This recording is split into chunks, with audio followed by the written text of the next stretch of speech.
Halo guys, kembali lagi di podcast Ngobrol Santai bareng saya Amar Bayaki dan teman saya ini. Saya Khairul Badi. Nah, hari ini spesial banget nih. Gua ngobrol bareng teman gua yang baru saja mulai investasi sawit. Tapi bedanya dia memiliki tanah sendiri. Langsung saja kita tanya ke orangnya. Oke bro,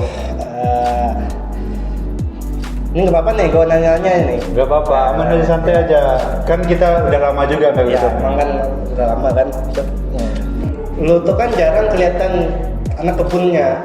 Kok tiba-tiba beli bibit sawit itu gimana ceritanya? Jadi gini bro, awalnya dulu itu kan bokap gua punya tanah. Daripada tanah ini gak kepake dan juga bingung mau diapain, mana ditumbuhin semak belukar, ilalang. Akhirnya gue kepikiran kenapa nggak coba tanam sawit saja. Akhirnya dari situ gue mulai cari-cari bibit, harga pupuk dan segala macam. Dari situ gue mulai. Oh begitu ya. Gue penasaran sih, dari tanah kosong sampai jadi kebun sawit tuh gimana ceritanya tuh, atau ada proses-prosesnya gitu? Wah, ribet banget sih. Awalnya itu bersih lahan dulu. Oh, sudah pasti kan tuh Bersih lahan dulu, babat semak, bakar sisa-sisa pohon. Terus pesan bibitnya lagi yang udah punya sertifikasi. Nah, gue tanam sendiri bareng keluarga. Jaraknya diatur, kasih pupuk. Kan di awal menanam itu kan harus dikasih pupuk, rutin, terus tungguin sampai tumbuh. Tapi setiap bulan ada aja perawatannya. Ya kan itu kan namanya nanam kan, Ya. pasti ada perawatannya. Ya. Apalagi kan kayak bersihin gulma, pupuk susulan tadi, semprot hama. Nggak mungkin, Belum lagi biayanya, bro. Wah, mahal lah, ribet lah. Oke, kayaknya seru sih, tapi jujur perlu modal berapa sih bisa membangun sawit 1 hektar tuh? Nah, kalau udah punya tanah, bibit per pohon itu harganya 20 sampai 30 ribu. Ya. Per hektar itu kemungkinan bisa ditanam 130 sampai 150 pohon. Nah, tapi jangan lupa hitung biaya pupuk, semprot, Ya, sudah pasti kan upah kerja. Kalau nggak dikerjain sendiri ya, gue hitung total awal itu kalau kita nanam mulai dari awal itu bisa sampai 15 sampai 20 juta per hektar.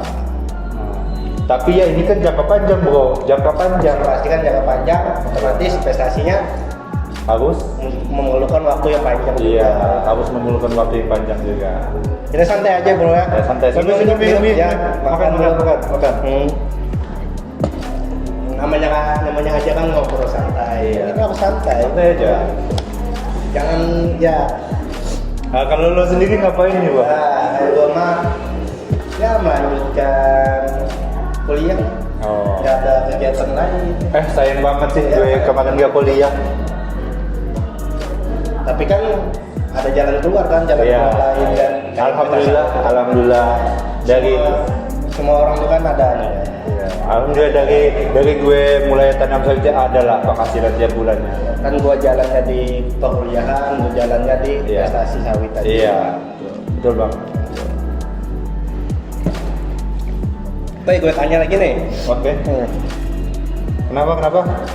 Pas lo mulai turun langsung ke kebun, ada yang nyinyir nggak? Atau ada yang support tuh dari keluarga, teman maupun pasangan gitu loh? Awalnya itu banyak yang ngomong, banyak yang nyambat. Ngapain anak muda turun ke sawit? Ngapain anak muda main sawit? Ya kan? Tapi setelah jalan malah banyak yang support. Jadi seiring bertambahnya waktu, malah banyak yang support, dukung gua untuk menanam sawit ini. Apalagi lihat gue rajin kan ke kebun, tiap minggu mulai kelihatan hasilnya.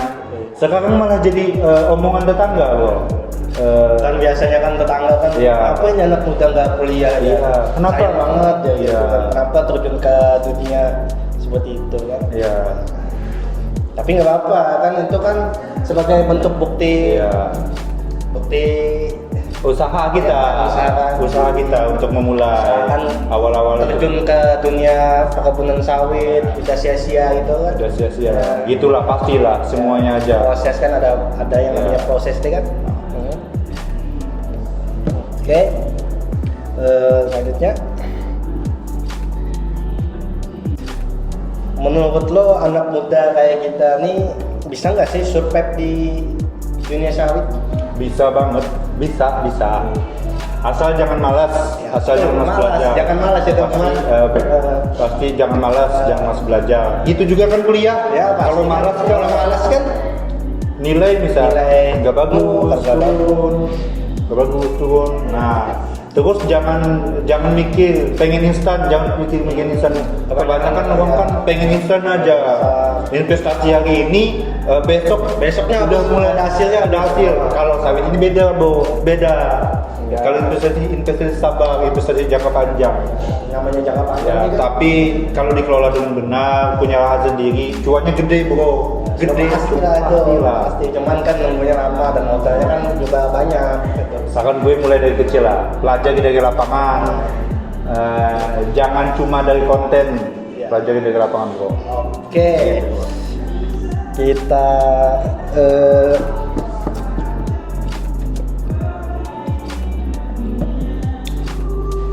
gua mau nanya nih. By the way bro, ini penting banget sih. Kalau ada teman-teman yang baru mulai atau punya tanah tapi belum tahu caranya, lu punya tip atau trik itu buat pemula gitu. Nah, yang pertama itu mulai dari lahan kecil dulu. Jadi mulai dari lahan kecil, jangan langsung sekaligus punya lahan 5 hektar ditanamin semua, jangan. Kita mulai dari kecil dulu. Misalkan nih punya lahan 5 hektar yang ditanam itu cuma 0,5 hektar atau 1 hektar dulu bro. Tes dulu sistemnya, cari pengalaman, jangan langsung all in. Nah terus yang kedua itu pilih bibit yang bersertifikat. Kenapa ini penting?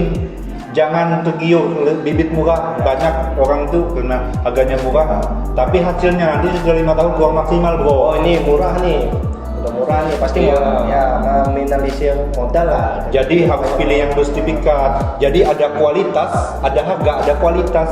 Pilih bibit yang bersertifikat. Oke. Yang selanjutnya itu tipsnya itu belajar dari petani lokal. Ada lagi nih tipsnya. Tipsnya itu belajar dari petani lokal. Kenapa? Ilmu paling mahal itu ilmu yang langsung terjun ke lapangan.